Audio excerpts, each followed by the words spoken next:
Carlos, es muy importante lo que dijiste recién también respecto a las barcazas. Hay muchas barcazas que entran de Paraguay y de Brasil. ¿Qué es lo que importamos nosotros de Paraguay? Básicamente que no es principalmente soja, que es droga, que sabemos que traemos marihuana. Bueno, esas barcazas que llegan de Paraguay muchas veces no son controladas. ¿Por qué no son controladas? Desde el año 2002 en adelante, los informes internacionales, incluso de las propias Naciones Unidas, está diciendo que hay una ruta de la hidrovía de la marihuana y la cocaína por nueva circulación que tiene esta geografía del narcotráfico.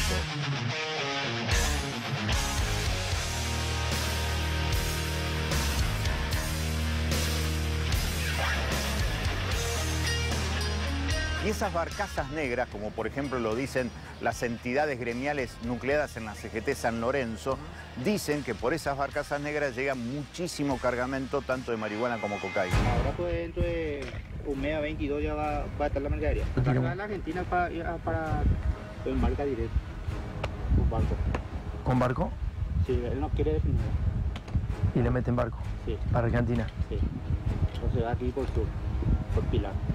Nosotros nos enteramos, gracias a Canadá, que por el puerto de Bahía Blanca, ya puesta en funcionamiento esta orden de la número 37, salió una tonelada de cocaína que llegó hace 2 semanas a Canadá. ¿Por qué?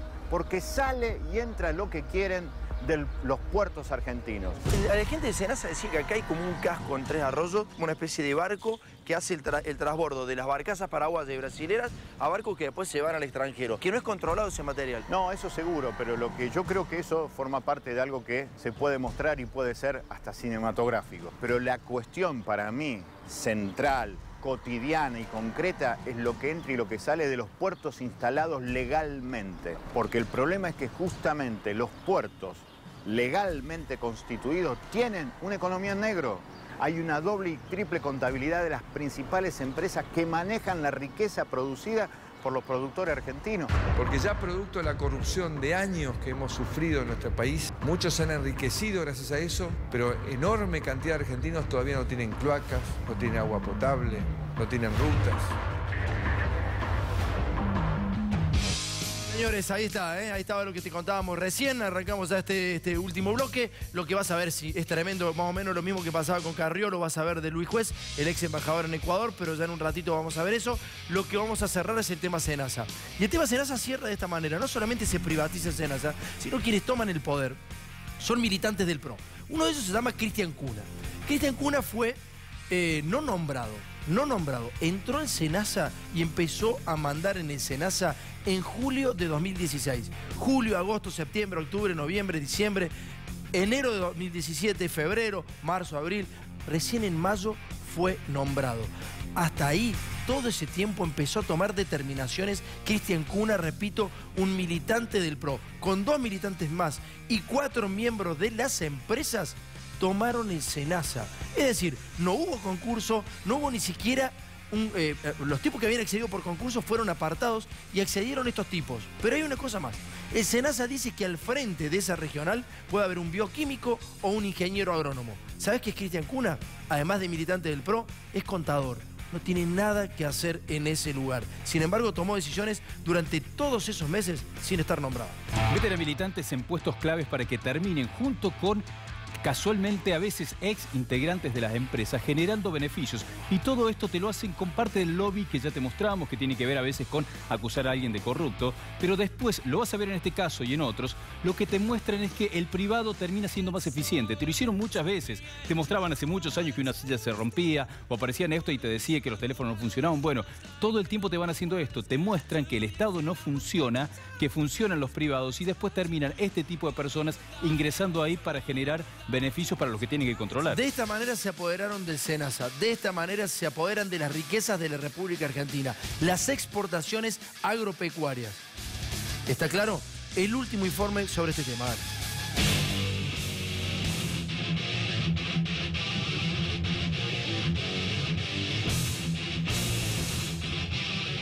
Acá en la provincia de Santa Fe, en julio del año 2016, aparece como encargado coordinador de los puertos de Santa Fe, entre ellos el de Rosario, por donde sale el 80% de la exportación argentina, aparece un contador, Cristian Cuna, que de acuerdo a los propios papeles de funcionamiento del SENASA no podría ser el administrador porque no es ni bioquímico ni ingeniero agrónomo. Y fue puesto a dedo porque Cristian Cuna lo dice públicamente, es un militante fervoroso del PRO.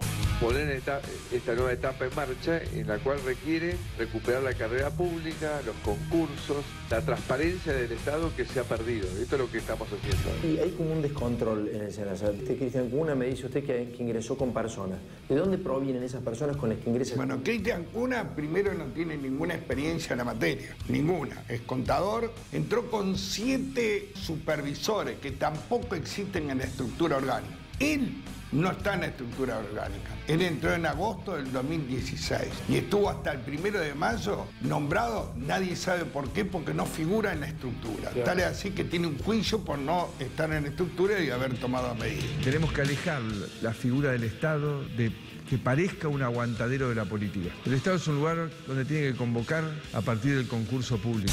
Él empieza a tomar decisiones administrativas absolutamente ilegales, porque no tenía el nombramiento legal. El nombramiento legal recién lo tuvo Cristian Cuna en mayo del año 2017. Hace 2 semanas atrás, la Justicia Federal de Rosario, a través de una denuncia penal que nosotros hicimos contra el presidente de la Nación, contra las autoridades actuales del SENASA, va hasta el puerto de Villa Constitución y determina que justamente Cristian Cuna había firmado 6 operaciones totalmente ilegales porque no tenía ninguna autoridad legal para hacerlo. ¿Cristian Cuna llega solo? Llega con un equipo de asesores de aproximadamente entre 10 y 15 asesores que comienzan a cobrar, que usan los automóviles del propio SENASA a servicio de lo que ellos están haciendo. Y algo fundamental, capacitar a nuestros empleados, volver a jerarquizar la importancia del empleado público y dejar de lado la intervención nociva que ha tenido la política en transformar el Estado en un aguantadero. Él viene acompañado de 7 supervisores. 2 son 2 jóvenes militantes del PRO y los otros 5, qué casualidad, ¿no? Corresponden a 5 empresas, Cargill, etcétera, que son empresas cerealeras. O sea, básicamente quienes van a supervisar son 5 provenientes de la cerealera y 2 del partido político gobernante. Y todos estos cargos no existen en la estructura orgánica del SENASA. ¿Qué significa esto? Que hoy, por los puertos de la provincia de Santa Fe, con nombramientos ilegales, con gente que no debería estar en las funciones, las multinacionales controlan eso a favor de ellos mismos.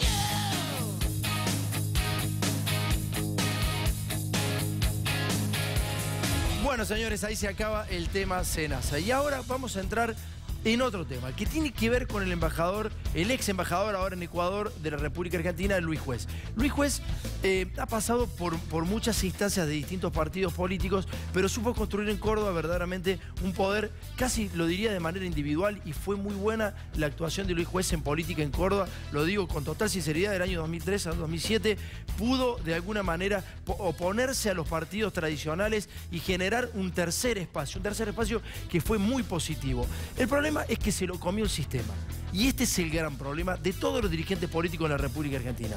Los termina fagocitando el sistema. Y cuando el sistema fagocita a ese político, el político pierde identidad y no sabe a dónde ir. Pierde la brújula. Y esto es lo que le ha pasado a Luis Juez. Lo que vas a escuchar ahora te va a hacer reír, te va a provocar seguramente risa, pero es lo que le pasa a los dirigentes políticos, lamentablemente, porque hay un sistema que traga y aplasta todo aquel que quiera plantarse en contra justamente de ese sistema, ¿no? Lo que hacía Luis Juez era enfrentarse a los poderosos en otra época. Y eso es lo que lo complica con el archivo, porque él llegó a criticar de manera muy fuerte a Macri.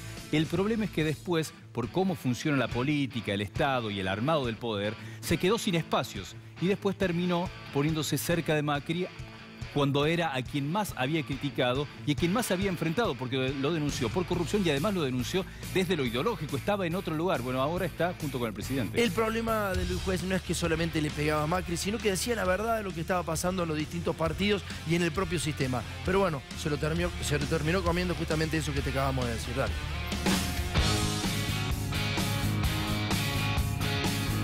Serían buenos que ustedes cordobeses les cuenten a ese candidato pituco, que la vida no pasa por el golf, que la gente vive en el hoyo donde él juega todos los sábados. Pobre Agua. Lo que pasa es que Agua hace política los sábados cuando viene a Córdoba y se pone a jugar el golf. En el hoyo 2 dice, bueno, a ver, che, ¿qué te parece el tema de la pobreza? No es mucha plata, loco. En el hoyo 4, sí, esto es el 82% móvil. No es mucha plata para esos viejos, ganan 5.000 mangos, le alcanza para los diuréticos. Yo no tengo ni bosta que ver con esos tipos. Este canalla de juez tuvo una pésima gestión. Que se vaya con el canto a otra parte. Si lo que van a suceder a Kirchner van a ser a la derecha recalcitrante, lo que se pidieron en el helicóptero, lo que usaron la Banelco, lo que se enriquecieron con la política, lo que siempre golpearon la puerta de los cuarteles, estamos jodidos. Yo no necesito de Macri, de Pinedo, de Agua, de Violcati para ser opositor a Kirchner. ¿Usted dijo que juez es funcional al gobierno nacional y lo comparó con Menem? Pues cuando el oficialismo lo necesita, ahí están levantando la mano. No quiero para ser opositor estar en la camioneta con Macri, abrazarme con Agua, estar a los besos con Pinedo. Este canalla de juez. Si yo para ser gobernador de la provincia tengo que ser un cínico como Abad, prefiero esperar 100 años. El problema de Agua, que a Agua le dicen represor. ¿Sabe cuál es el sobrenombre de Agua? El milico. Yo no tuve durante 12 años amparando a una banda de ampones, ladrones, sinvergüenza, torturador y asesino. Lo de Agua es muy berreta. A mí no me van a señalar con el dedo por torturador, por represor, por haber permitido otra cuestión, por no haber estado con los pobres, por no haber acompañado a los que menos tienen, por haberme pirado en el helicóptero. Mi vieja me enseñó que no ofende quien quiere, sino quien puede. Y Agua es demasiado facho para ofenderme a mí.